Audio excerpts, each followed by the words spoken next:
SCP-966 son criaturas depredadoras, carentes de pelo, similares a los humanos. Poseen un largo rostro, con una boca llena de dientes con forma de aguja. En cada mano, poseen 5 garras que pueden medir hasta 20 centímetros de largo. A pesar de ser afilados, estos se rompen fácilmente, haciéndolos no aptos para el combate. El rango de altura de SCP-966 va desde 1,40 m a 1,60 m, y pueden llegar a pesar más de 30 kilogramos. Físicamente, SCP-966 son débiles, poseen huesos huecos y baja densidad muscular. Aparentemente no descansan a través del sueño. En su lugar, ellos de manera repentina cesan todo movimiento corporal en intervalos aleatorios de tiempo, regresando a su actividad normal 3 o 5 minutos después. SCP-966 solamente son visibles a través de longitudes de onda de entre 700 hasta 900 nanómetros.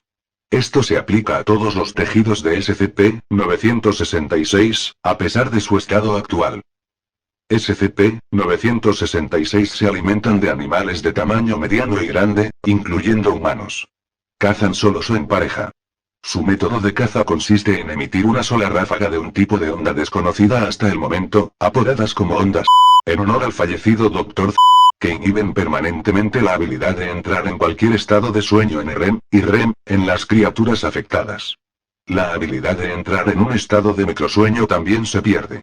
El rango de efectividad de las ondas es de hasta 20 metros. Sin embargo, las pruebas han demostrado que estas ondas pueden ser bloqueadas por metales del bloque P, en particular el plomo. Todos los intentos para que las víctimas de SCP-966 duerman, han fallado. Aún es posible inducir al sujeto a un estado de inconsciencia por otros medios, aunque esto afectará de manera perjudicial a la víctima, puesto que no proporcionan un verdadero descanso. Después de privar a sus víctimas del sueño, SCP-966 acechará a su presa hasta que la falta de descanso lo incapacite. En este punto, SCP-966 procederá a consumirlo. SCP-966 han probado ser muy ágiles y silenciosos mientras acechan a sus víctimas. En ocasiones, harán ruidos alrededor de la víctima de manera deliberada para aumentar el nivel de estrés del mismo, y podrán atacar de manera física si la víctima se muestra particularmente resistente a la falta de sueño. Aparte de los síntomas comunes causados por la privación del sueño, algunas víctimas de SCP-966 mostrarán signos de estar sufriendo alucinaciones extremadamente vívidas, así como repentinas explosiones de ira, sin estimulación externa aparente. Actualmente se cree que estos son los efectos de una exposición prolongada a las ondas censuradas. Se desconoce por qué SCP-966 expone continuamente las ondas a solo una de sus víctimas a la vez. Una hipótesis apunta que SCP-966 solo hará esto cuando esté muriendo de hambre, ya que degenera de manera más rápida el estado físico y mental de la víctima, incapacitándola más rápidamente. Se han encontrado instancias salvajes de SCP-966 en todo el mundo. Desde su descubrimiento en el siglo pasado, la Fundación ha logrado reducir el número de estos de manera exitosa, a pesar de que aún se encuentran en grandes cantidades en SCP-070 parece ser un varón humano de descendencia nativa americana, con una apariencia normal, salvo por un par de alas de metal oxidado que surgen desde su espalda. Cada ala se compone de varias barras de hierro planas de alrededor de 6 centímetros de ancho, conectadas de extremo a extremo y conectado por medio de remaches giratorios para formar un tramo articulado de metal de más de 2 metros de largo. Colgando de estas barras se encuentran unas cadenas de variadas longitudes, 22 en cada ala, cada una con una punta de flecha con púas. SCP-070 no parece tener otras propiedades anómalas además de estas alas. Las alas de SCP-070 aparentemente actúan independientemente de la persona a la que están unidas, y SCP-070 ha declarado en repetidas ocasiones que no tiene ningún control sobre ellas. Sin embargo, cuando algún daño es hecho a las alas, SCP-070 ha demostrado signos de angustia fisiológica, incluyendo sudoración, disminución del flujo de sangre a la cara y gritos de dolor. Las alas han sido observadas plegándose y expandiéndose, disparando y azotando las cadenas a alta velocidad, tanto individual como colectivamente, y anclando sus puntas de flecha en hormigón, madera y otros materiales similares.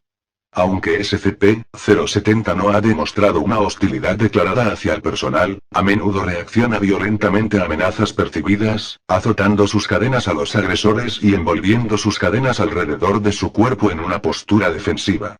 El medio más eficaz de sometimiento ha demostrado ser la espuma pegajosa, armamento no letal, la cual puede atrapar de forma segura las cadenas de SCP-070 a una distancia prudente. A pesar de su aspecto oxidado, las alas y cadenas de SCP-070 son tan fuertes como una aleación de acero de alta calidad. No obstante, también son tan densas como el acero y SCP-070 no puede moverse como un ser humano normal debido al peso de sus alas. Hasta el momento, SCP-070 ha sido incapaz, o no está dispuesto, a utilizar sus alas para facilitar la locomoción humana. SCP-070 pasa gran parte de su tiempo anclado a las paredes y techo de su celda de contención, por lo general cerrado. Anexo 070-1. Incidente 070-1. En las 3:36, SCP-070 ha incumplido la contención. Al personal de seguridad se le informó que SCP-070 parecía estar dormido, y recibieron la orden de no involucrarse con él y mantener a otros alejados. Mediante el amarre y anclaje de sus cadenas a las paredes y techo enfrente de él, SCP-070 fue capaz de llevarse a sí mismo, todavía aparentemente dormido, a través del sitio. SCP-070 irrumpió en las bodegas de alimentos del comedor 4 y procedió a hartarse a sí mismo con la comida y agua disponible. Casi 19 minutos más tarde, al parecer saciado, SCP-070 regresó a su cuarto de contención. En ningún momento SCP-070 parece haber despertado. SCP-070 posteriormente afirma no tener conocimiento del acontecimiento. Anexo 070-2, antecedentes personales. Las entrevistas han revelado que SCP-070 es llamado censurado y es capaz de recitar el número correcto de seguro social para un ciudadano de los Estados Unidos del mismo nombre y edad. SCP-070 dice ser un miembro de la tribu Kiowa. SCP-070 afirma no saber cómo las alas llegaron a estar, solo recuerda haber despertado en un depósito de chatarra con ellas, tras haber tomado una gran cantidad de peyote la noche anterior.